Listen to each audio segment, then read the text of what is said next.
दक्षिणमुखी सिद्धेश्वर भगवन छिंदवाड़ा के महाराजा नमो नमः।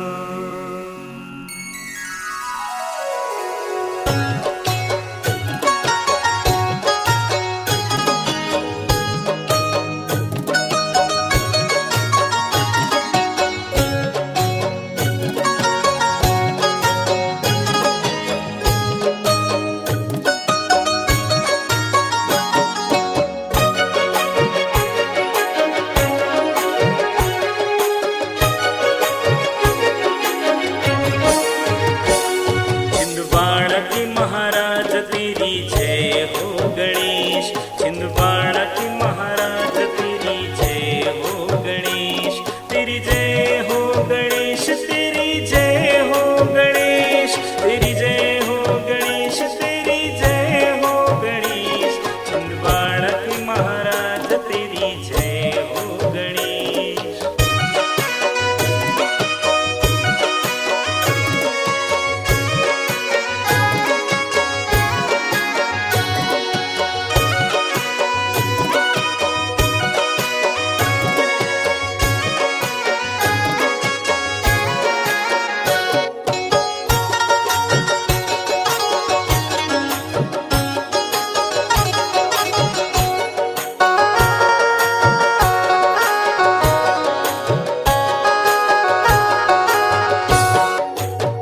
माँ गौरा की आँख के तारे, शिव शंकर के राज दुलारे, छिंदवाड़ा के महाराज तेरी जय हो गणेश, छिंदवाड़ा के महाराज तेरी जय हो गणेश।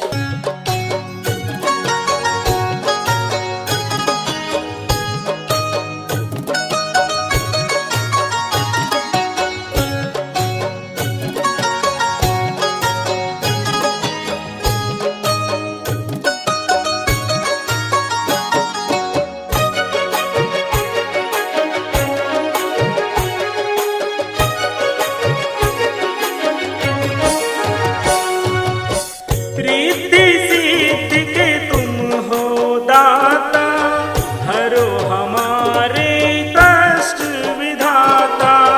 रिद्धि सिद्धि के तुम हो दाता, हरो हमारे कष्ट विधाता। छिंदवाड़ा के महाराज तेरी जय हो गणेश, छिंदवाड़ा के महाराज तेरी जय हो गणेश।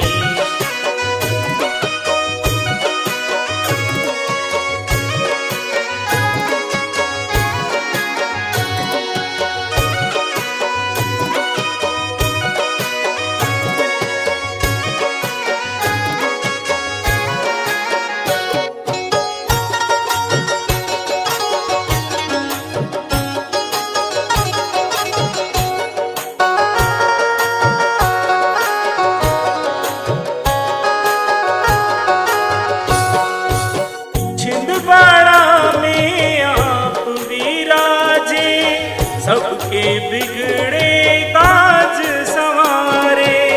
छिंदवाड़ा में आप विराजे, सबके बिगड़े काज संवारे। छिंदवाड़ा के महाराज तेरी जय हो गणेश, छिंदवाड़ा के महाराज तेरी जय हो गणेश, छिंदवाड़ा के महाराज तेरी जय हो गणेश।